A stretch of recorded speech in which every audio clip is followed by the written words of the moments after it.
Welcome, everyone who's listening to this series of presentations and discussions.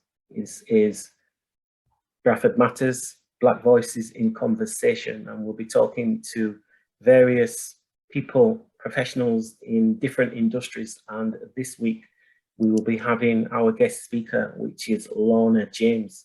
So hope you will find this of interest, and you will be able, those who are listening now and those who will be able to listen on YouTube and all the other social media platforms. Our host today is Lewis Beresford, and he will be taking the program and the discussions forward. We also have Charles Dacus, lead of Windrush Generations, and we're glad that you can join us during Black History Month. And this forum is open to those who are of young age, but also those not so young, because they can impart this knowledge and these experiences to many people. So thank you for joining us, and over to you, Lewis Beresford. Thank you, Nigel, for this welcome. Let's take this opportunity to welcome Lorna. Lorna is a very special and unique person within the African Caribbean community. Lorna is a dynamic leader and has been involved in a number of activities to build and support the community. I first met Lorna when I was managing the Wellbeing Cafe. I think that was the first time I met her. And now Lorna is also running and supporting the Wellbeing Cafe. She has also been a Justice of the Peace for over 30 years, so has lots of experience in different activities. She's got some, she was by profession, she had been a nurse and a midwife. So I think Lorna would have some really interesting stories, insightful things to share with you today. So as you listen, get your pens out and paper out and make some notes. And we would let Lorna share her story. And after she is finished, we can take questions from the people who are here. So that's one way we can work it. The other way is that I would, from time to time, engage in dialogue with Lorna to extend and push the session forward. So let's all put our hands together and welcome Lorna to the Black Voices in Conversation. Welcome, Lorna. Right, thank you, Lewis. Thank you, everyone. Thanks for your warm welcome and your introduction. I'm happy to be here to be able to share my journey with you. And I hope you'll be able to have some takeaway at the end, something that you can use to on your journey as you progress along life's road. Thank you very much. Right, as Lewis says, I'm Lorna James.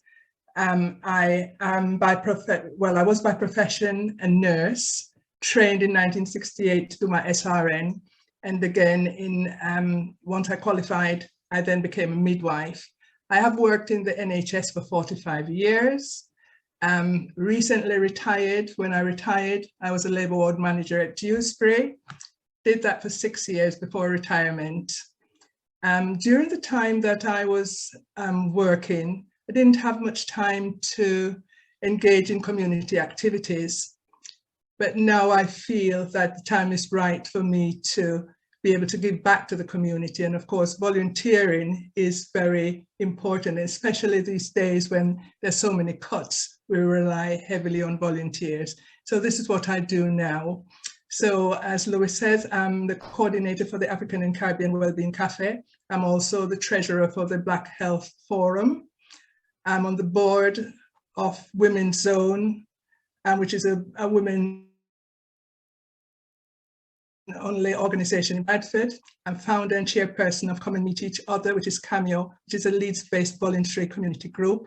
And I'm a board member of Carmen Centred in Leeds also. So I'm open to questions, Lois.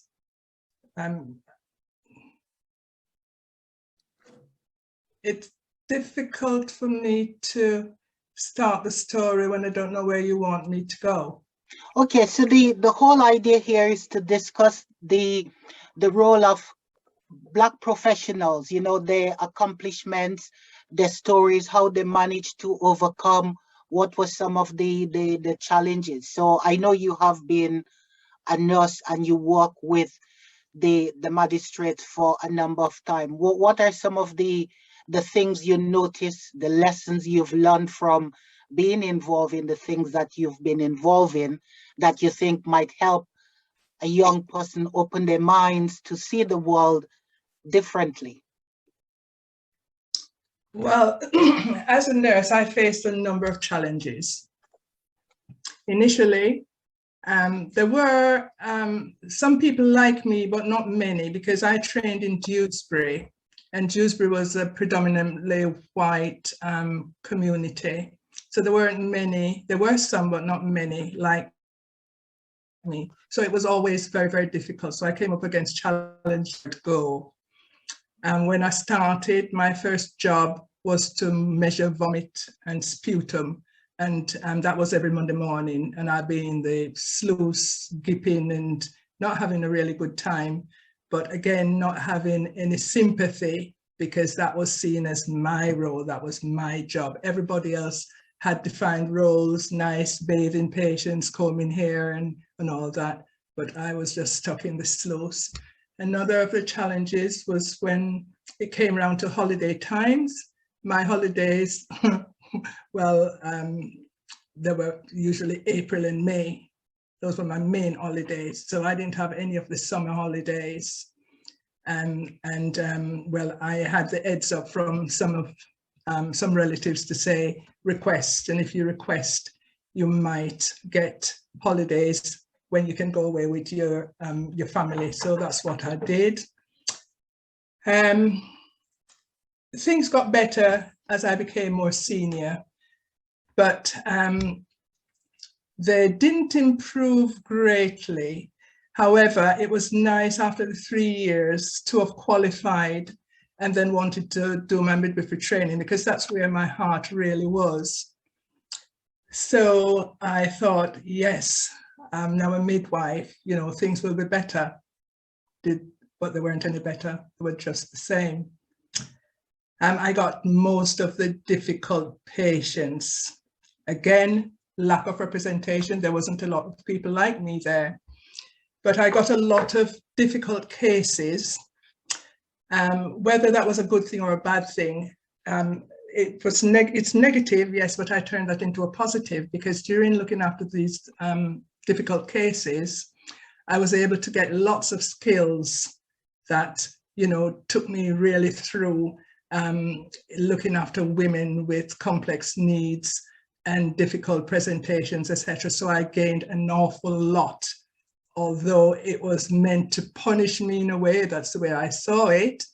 I turned it into a positive and gained an awful lot from that. I've always been the person who wants to get the best for the people I care for, whether it's women or patients. And I always used research to inform my practice. And I was very, very interested in women's experience and making it the best possible experience for them. So I did a couple of research projects. The first one was a Laboya technique, where I set up a research project and having a control group and the research group. We went through that, came to the end. The project was hijacked by my colleagues.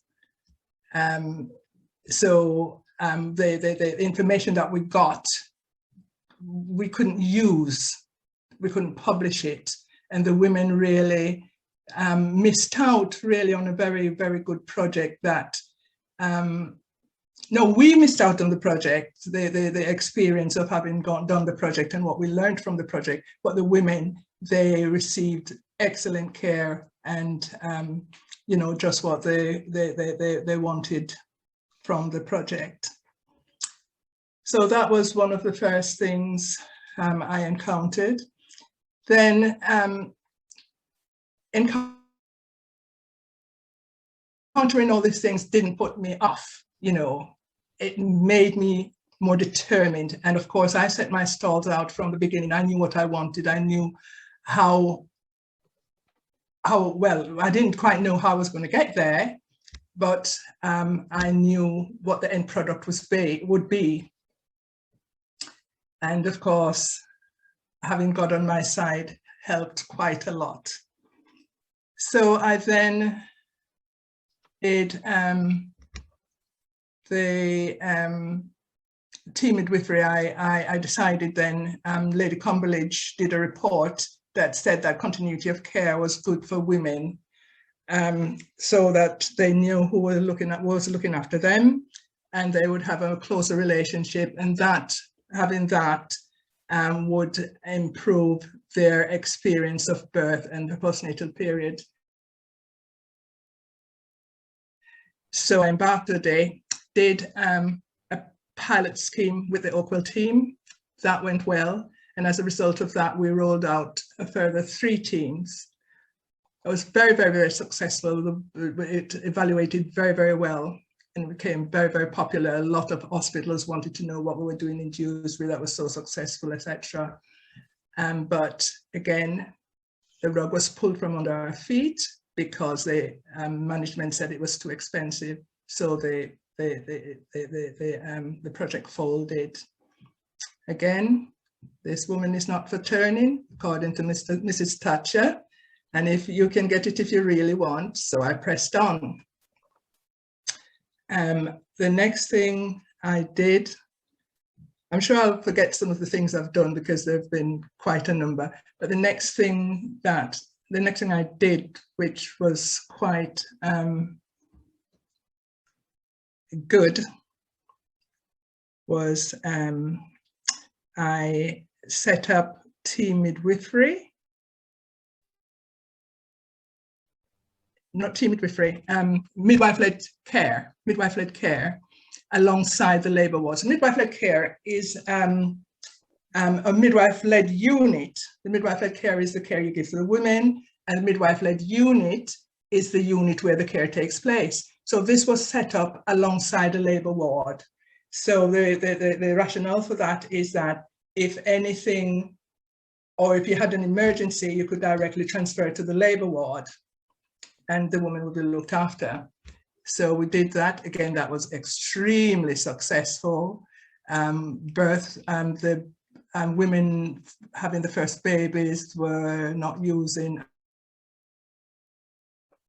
analgesia like pethidine.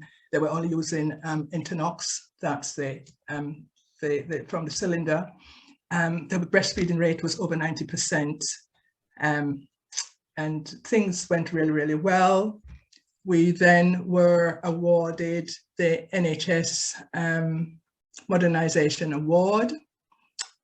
One of the women who delivered on the unit or birthed a baby on the unit, she nominated me for Midwife of the Year 2006. The unit got the award 2005.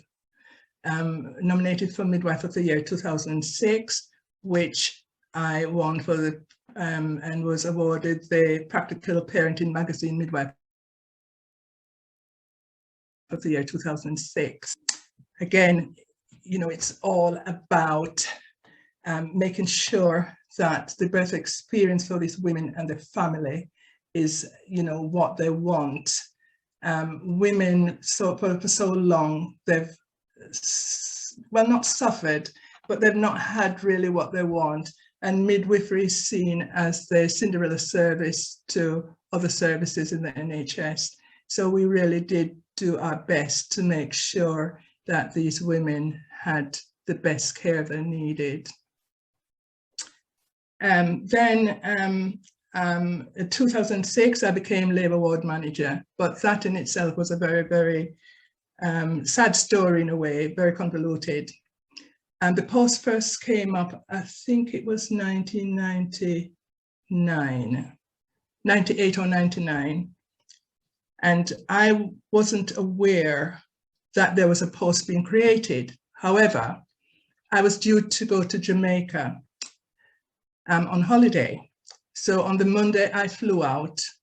went to Jamaica, and by 12 o'clock on that Monday, a Labour ward manager's post was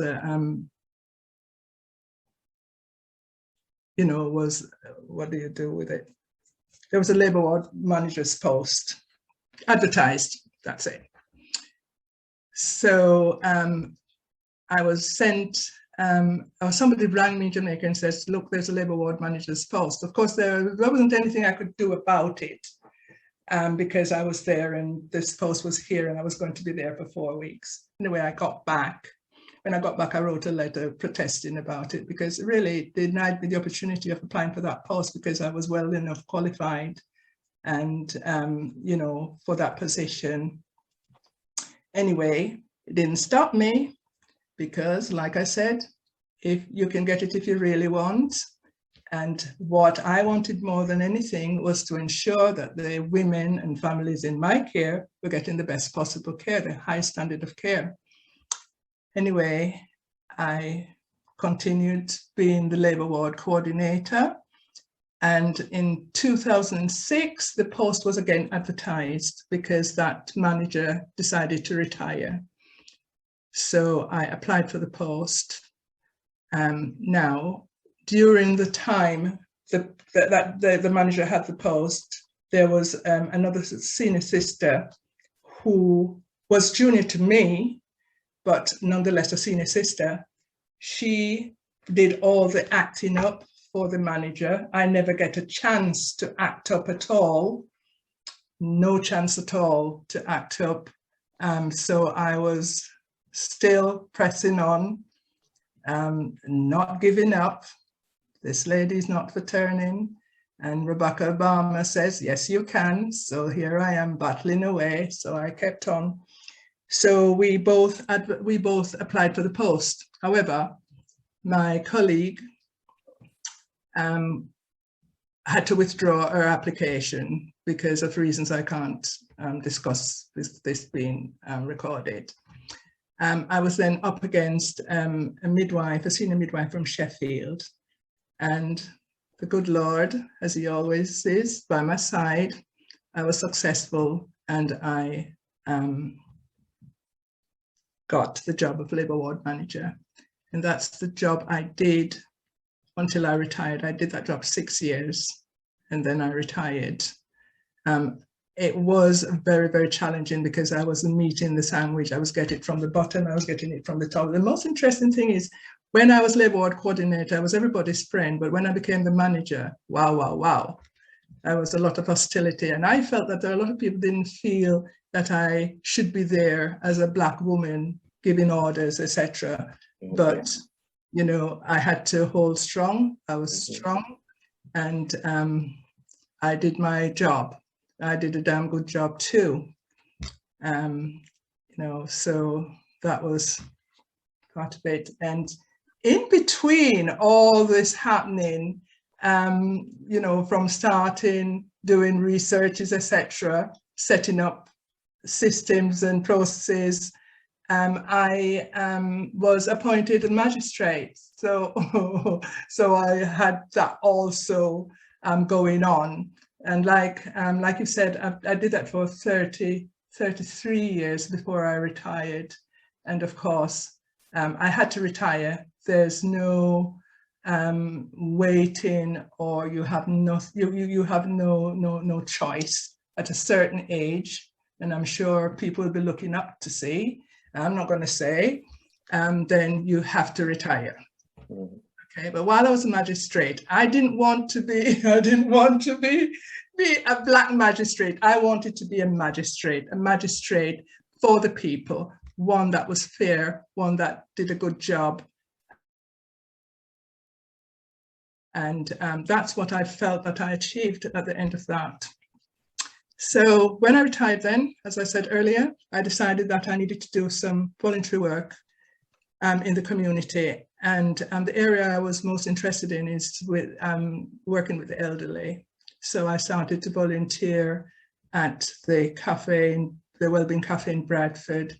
And then, of course, people see you as having time because you're retired. So can you do this? Can you do that? And I, not having worked part-time, was very scared that I would be at home not having anything to do with my time. So I was saying yes, yes, yes. And I was absolutely drowning because there was such a lot I'd taken on. Anyway, I've been more sensible now, and I've cut it down to about 5, 6 probably. But yes, I do enjoy being in the community, working with these elderly people, the ones that are most vulnerable, the ones that, you know, are affected by government, local government and central government decisions, etc. And yes, enjoying it. And of course, as you well know, that at the weekend, the Wellbeing Cafe got the title of Community Group of the Year 2021 Windrush Achievement Award. Well done, congratulations. Thank you. Thank you. So we did pretty well. And, you know, our aim is to continue to serve the community and to provide for our elders. Of course, we're funded by the Bradford City Council to do this project. And, you know, although it's been difficult during the pandemic, you know, we've managed. Now, the pandemic has been horrendous. There's no taking away from that.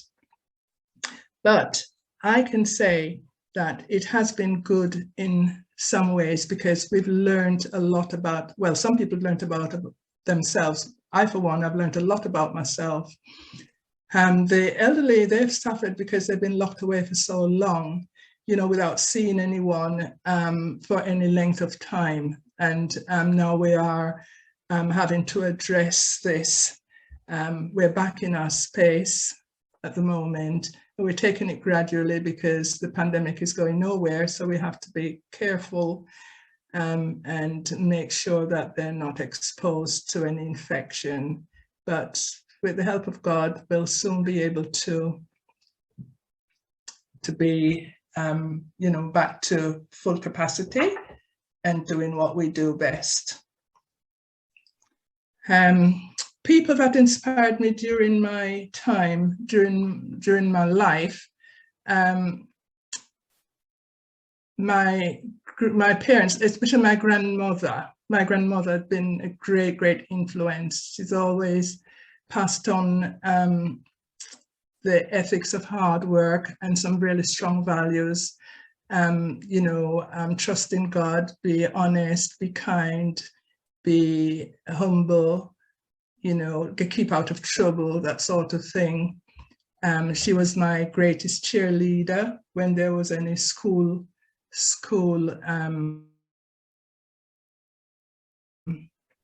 days or sports. She was always there cheering on her on, you know. And yes, she taught me at a very early, she was the chef, the head chef at the high school I went to. And she taught me how to cook and to bake at a very, very early age. And these are the skills that I'm still using these days, and the skills that I've also passed on. And the next person who inspired me was Nurse Henry.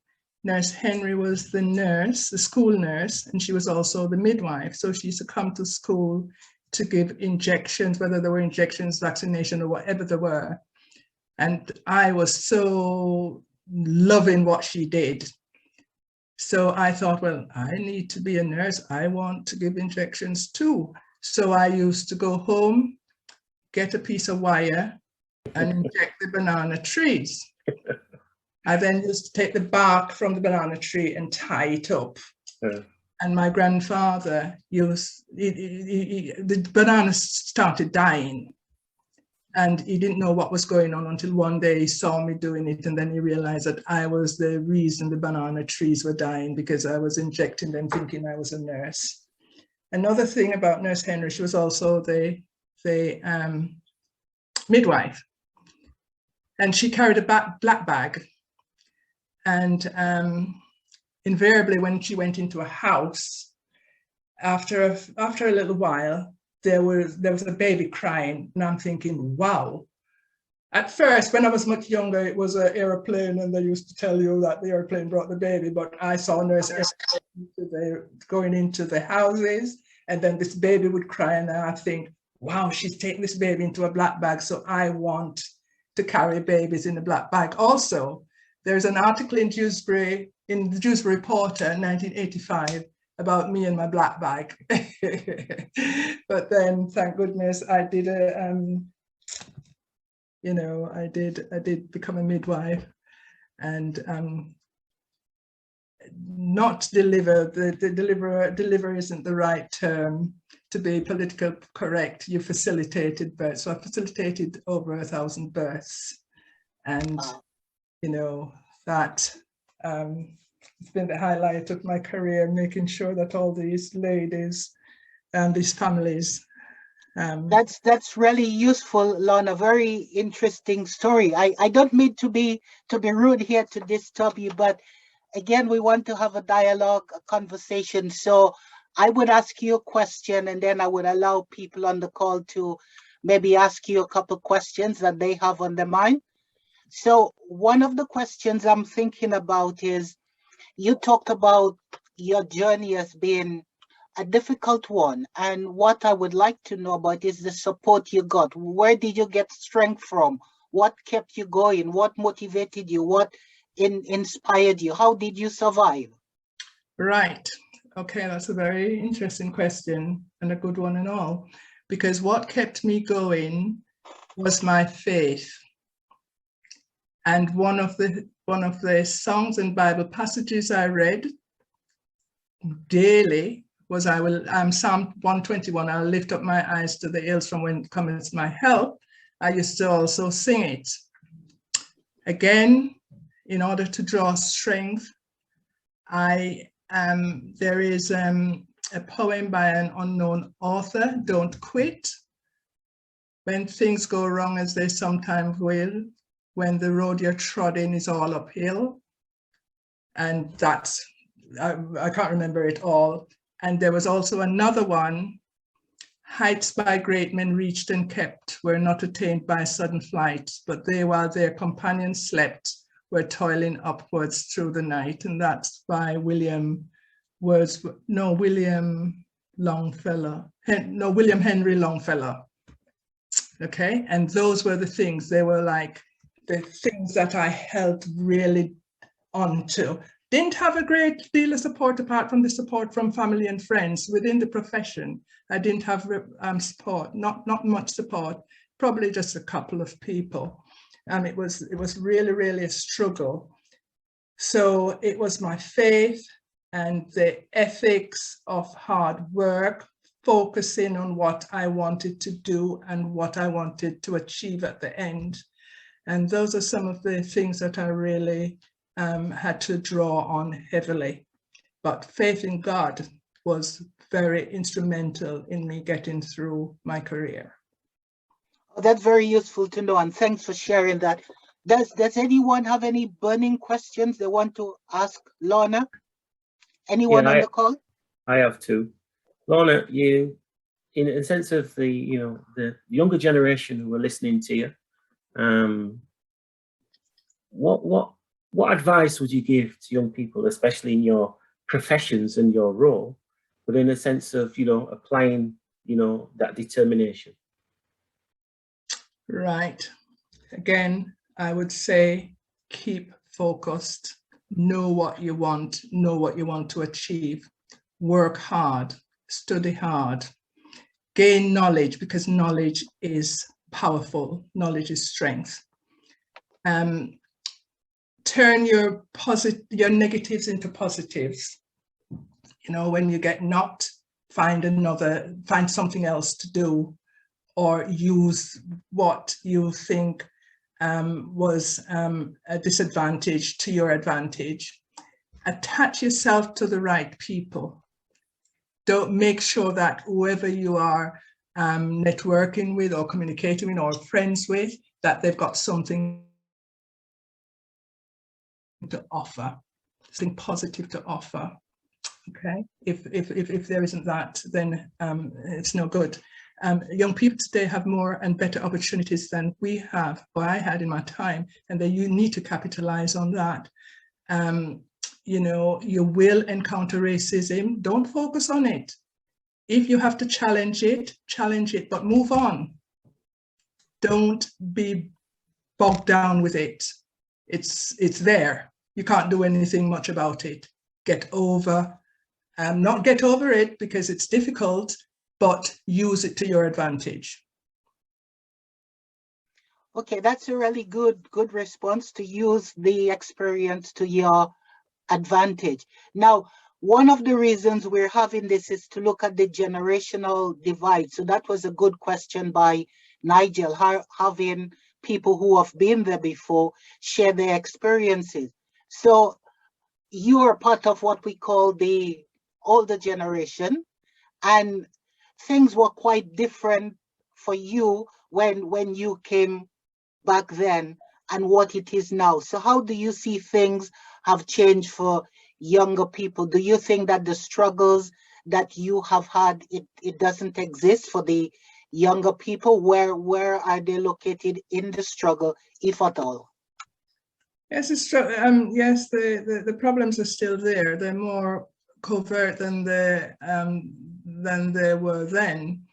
But again, it's knowing how to navigate through the system. And like I say, make sure that you've got knowledge, plenty of knowledge, research everything, keep that knowledge going, because it will, in the end, get you, it'll pay dividends. It'll pay dividends.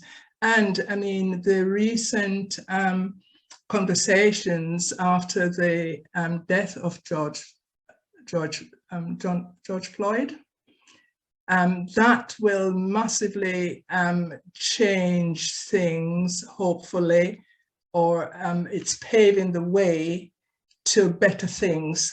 So hopefully things will probably be, well, we're hoping things will be easier, for our generation coming up. And of course, it's about time. It's long overdue. So yeah, that's what I have to say about that. Have I missed something out? I got a little bit distracted. I have one more question, Lorna. Yeah.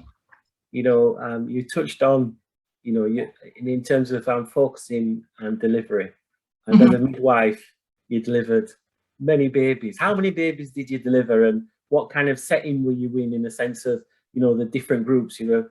Firstly, woman, a black woman, a midwife, head of the team, and that. How many did you deliver, and what was the experience? Right. So I delivered over 1,000 babies. Wow. In that 1,000 babies, I delivered one black woman.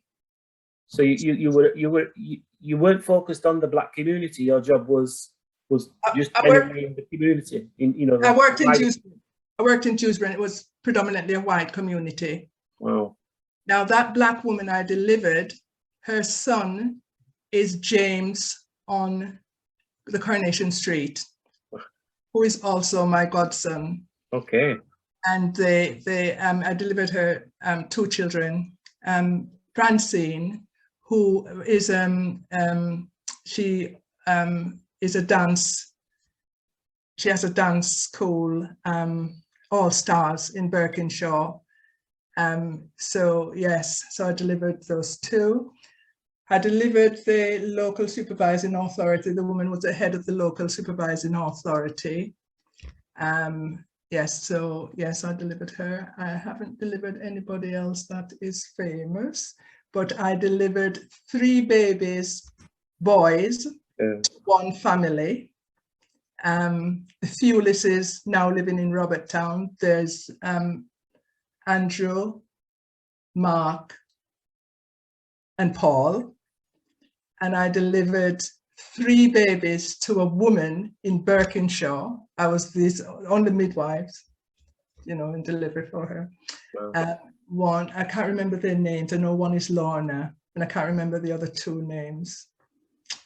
And what was the other question you asked? What was the other element to the question you asked? No, I think you answered it in the sense of, delivering so many babies. And what I got from that was that you weren't focused just on your own community. Your work brought you and you were prepared to work in different settings as well. Oh yes, oh yes, oh yes. So I looked after, I cared for women with complicated, very complicated cases. I looked after women who were normal, and those were the ones that were midwife-led care, because midwife then took charge of that care. A doctor wasn't involved at all. I also scrubbed in theatre. Scrubbing means preparing theatre to take babies at cesarean sections. You know, so I did the old gambit. And even as a labour ward manager, I was still doing clinical work, because I didn't see that I needed to remove myself completely. I needed to be as close as possible to what was happening at grassroots level.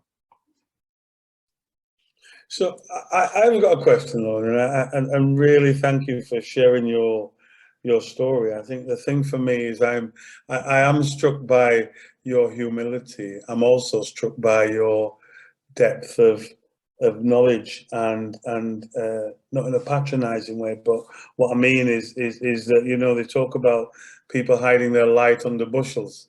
Mm-hmm. And it kind of often, it feels like there's a wealth of talent, knowledge, and experience that isn't. I suppose it is there, but actually people get if you ask the question. And I'm just, you know, you talked about some of the difficulties and some of the struggles that you had, but your ability and the tenacity of overcoming those. And I suppose in some respects I might know the answer to the question, or know what you, but I think it's that thing about what is it that really drives you? What's driven you to keep going? What is, you know, you shared the stories of your grandparents and your vision and things for yourself, but what is it that's really driven you? What's made you what's driven you on? Right. I like to see people happy. I like to make people happy. I love to see people with a smile on their face. If you notice, it's very rare you see me with a sad face.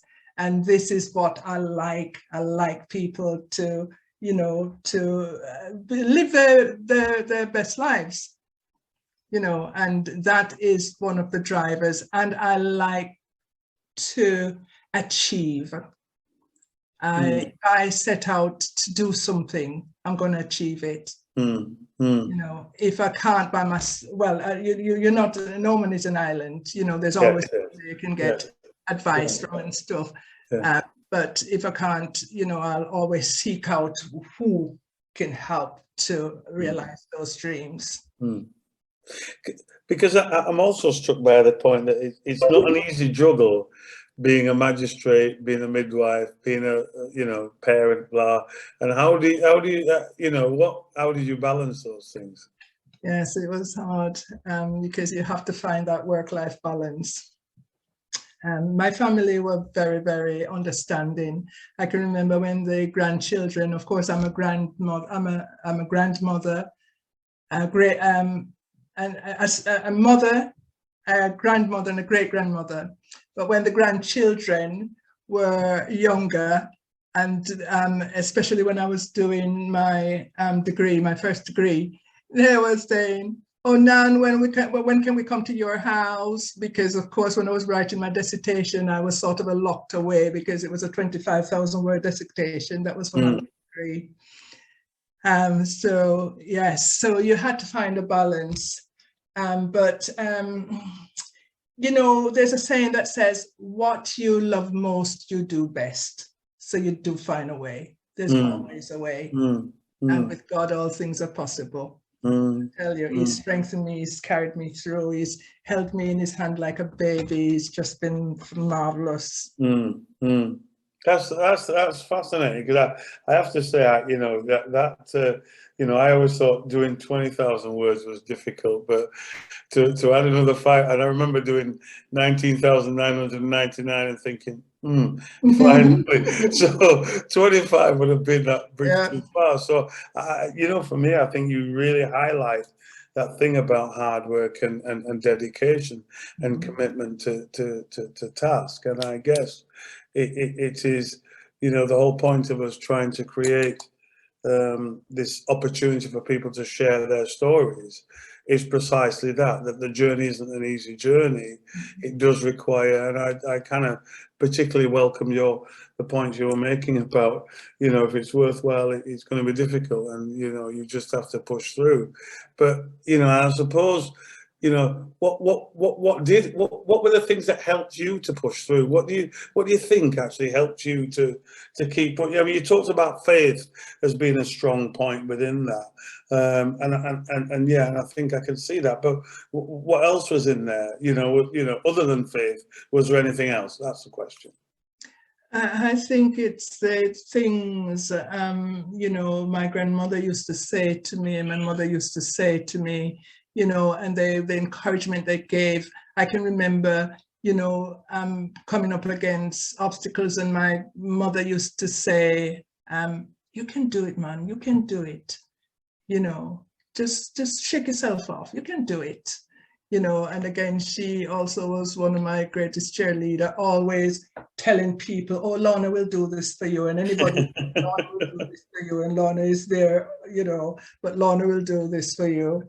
Yes, so yes, it's the way you're brought up, the things you're told, you know, and how to overcome things, and it's just the belief in yourself, you know, just looking at that end product. Yes. Yes. You must keep that in focus all the time. Yes. So would you say then, Lorna, and I think that's a really valuable point, isn't it? Is that if you have an end goal, you have an end goal, then it helps to keep you going, doesn't it? Definitely. Without trying to be critical of modern times, I mean, you've come through a period where actually, you know, you had SEN and SRN, didn't you? And then your specialisms, and today it's only one. It's the same degree, and everybody comes through that same process. And I was quite struck by your early days in terms of sluicing out, and because you had the old school sluice rooms, didn't you? The glass. Yeah, we did. Bottles. Yeah. Being the rebel that I was, when I was told to sluice, I says, no way, I ain't doing that. I didn't do that. I was, you know, it was just coming to the end when I started. Yeah. But I had enough vomit and sputum to measure. I was going to go down at that end. Yeah. Top end was bad enough, but, you know. Yeah, sorry. Did you see a value in measuring the sputum and the vomit? None whatsoever. None whatsoever. Because I suppose to me, you know, there are often times where people introduce things and processes, and I certainly know when you talk to young, particularly young men, about apprenticeships and the way that they were treated in apprenticeships. You know, and some things became part of a custom and culture. It seems like the vomit and sputum was part of the culture. Yeah. You know, the measuring of that for what purpose, really. Yeah. Yes, the three categories of nursing. Again, they all played their role. And now, like you say, it's degree. And the thing is, it's career building. It's not nursing like we knew it. And when you come back to our times, my time, that's where you find your real nursing, I mean, we are the ones that did nursing care. There's no nursing care now. It's a one bam, thank you, ma'am, a slap and a tickle. No, we did it. Yes. Well, Lorna, I need to ask the question. Sorry, Charles. I need to ask the question. You know, in a sense of getting young people to be, because there's a shortage of people working in the NHS, and it surely must be still a good career path to take, even though what you've just said in terms of the changes in the kind of values that are held in terms of the spirit of nursing in there. You know, there's a shortage of midwives and different clinicians and that. So, you know, your encouragement to young people who are considering working in the health industry, in the NHS and other places, would you still support that? Oh yes, I would do it. I would do it all again. I'd probably do it a bit differently. I wouldn't be as well. I wasn't that naive, but I'd probably do it differently.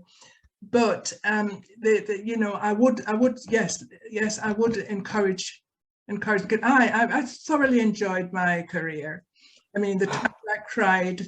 Yes, life isn't easy, and you know, you have ups and you downs, but you get through. You know, what I'll say is that in applying, because when I first applied for nursing, I was encouraged to do the SEN course, but my cousin was here before me and she gave me the heads up to say, don't do that. There's no career path in that, because she got trapped. So I was ahead of the game. So I told them, no, I don't want it. But then on my medical, I had to declare that I had rheumatic fever. They used that against me. So when I went to Dewsbury, I thought, well, no, nothing. Yes. I didn't tell them that. However, soon after because I had rheumatic fever, and soon after I started, about 6 months, of course, they realized that, you know, I had some problems. Still didn't own up to it, and God forgive me, He still cut me through. I used to have my stress test and all that things, you know. But so, yes, so it was an obstacle then. You know, that's recruitment and selection is difficult, but prepare, make sure you do your preparation. And it's some of the things that, some of the questions that are asked, it's just being familiar. Well, you can't be familiar if you've not been in the situation. But yes, preparation is all important. And use the people around you. Use the people around you that's got some knowledge that can advise you. You know, I've been a mentor all the way, because how I came to do my law degree was because I did so much teaching in midwifery. You know, I was always teaching, and I thought, you know something, I could go teach, you know, be a midwife teacher. And of course, the MTD was the qualification then, and I applied. No, I wanted to apply, but I didn't get any support. And I thought, okay, I'll go another way. So then I applied and did, you know, did the law degree at Leeds Metropolitan University. Well, that's a complete change in career path. Oh, yes. You kind of just dropped that in, because you did mention a magistrate, but you know, in terms of having your LLB degree in law, I mean, did that assist you to become a magistrate? Did you have that drive? And what characteristics? Yeah, I was a magistrate. I was a magistrate. But my thinking was, or my rationale for doing that law degree, I always knew that I was going to be a single woman. And so I needed to prepare myself to have the knowledge to defend myself, or to inform myself of pitfalls that I might, you know, come up against. So that was my rationale really for doing the law degree. And I absolutely loved it. See, Lorna, once again, you kind of surprised me. Thanks for that. Yeah. I think once again, you kind of, the hidden depths, and I kind of, it's so interesting that and the question I was really thinking about was, a lot of today's managers and senior leaders in organizations are looking for ways and means of encouraging people, certainly Black people, in terms of coming through. And what would you say needs to be the message that they need to be pushing with?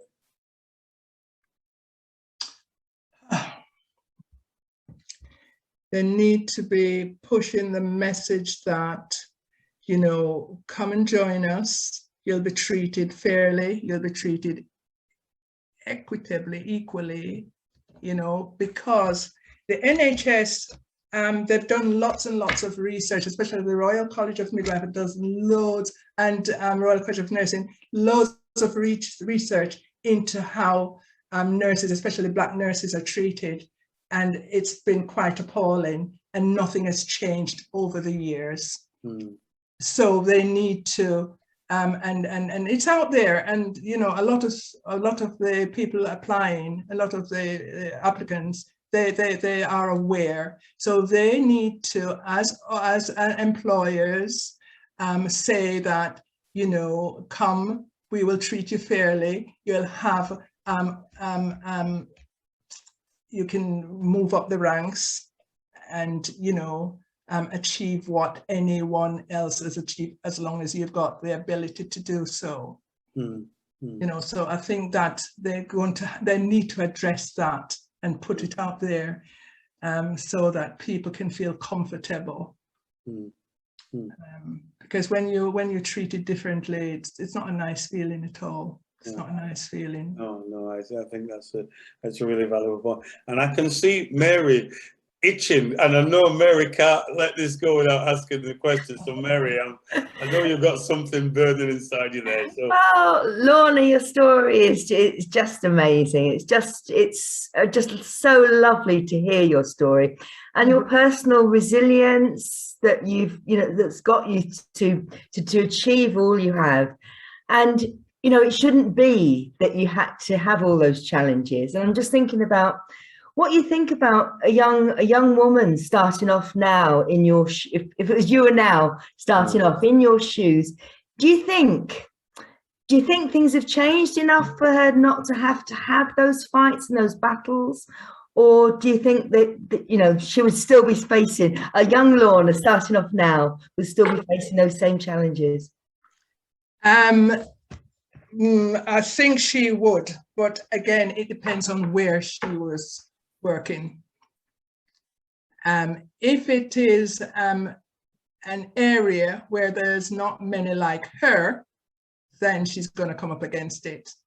If it's in an area, say like Bradford or Leeds, she'll probably be more cushioned, because there'll be, you know, she'll see a lot like her, people that she can relate to, and the employers themselves will have done some equal opportunities programs. Well, they all have, but they will have probably implemented it properly, so that that is not a feature of what she's going to experience. What you said, something else, sorry. No, I suppose it was just, you know, I suppose, are you hopeful? Yes, I'm hopeful. But you know, I'm hanging my hat on this George Floyd conversations that we're having, and I know that there's still a lot of resilience, but I just hope that by now the people who are being negative about us as Black people, they will really come to realize that we have so much to offer, that we've done so much. I mean, we've come here, we've built Britain, we've contributed in all areas, and you know, we are still doing, and we deserve to be recognized and be valued like everybody else. And I think while it's slowly coming, it will come. I mean, we've waited 400 years. I don't intend for us to wait. She's near 500 now. Oh, there you are. I don't intend for us to do that, but I'm just hoping that, you know, things will progress and we will be in a better place, you know. And well, if we're not, then well, I think it's up to us as well. And I've noticed that, you know, there's a big drive for Black businesses and support in the community and stuff. So we probably need to be building ourselves as well. Lorna, can I ask you, in terms of the lesson, so what's the key lesson for you from your journey, and what is the key lesson for the young people, the future going forward? Well,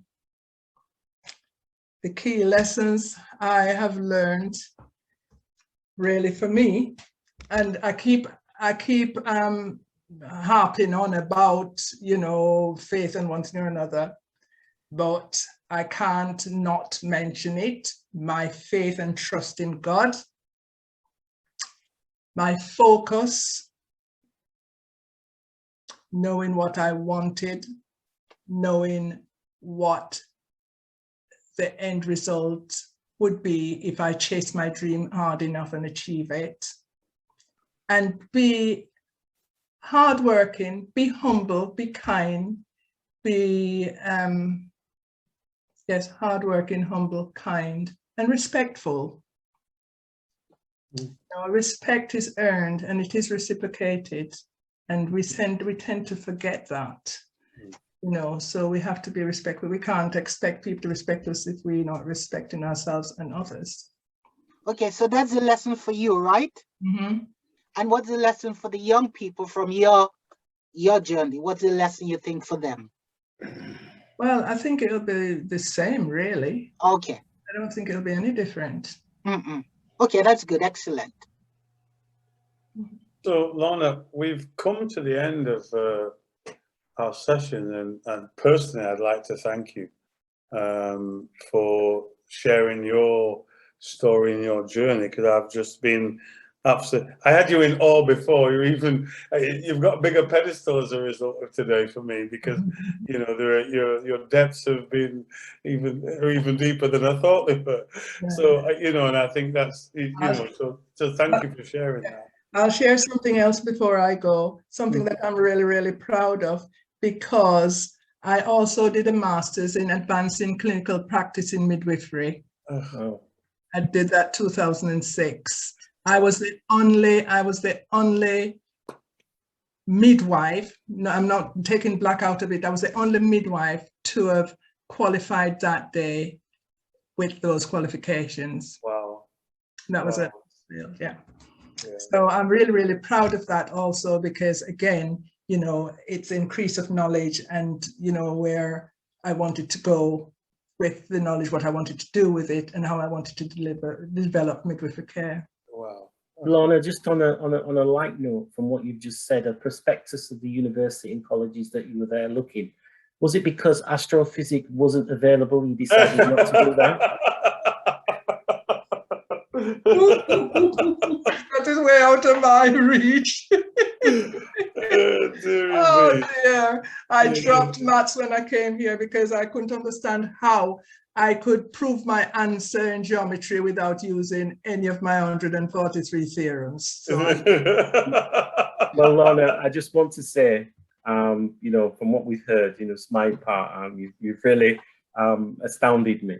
A woman who carries herself very humbly, not knowing the detail and the level of research and studying that you did to advance moving forward. And, you know, you're shining a light for many people. And I'm just going to make the closing remarks for Charles and Louis to add as well. Thank you. Yeah, thanks, Lorna, and thanks to everyone for being here. We appreciate you.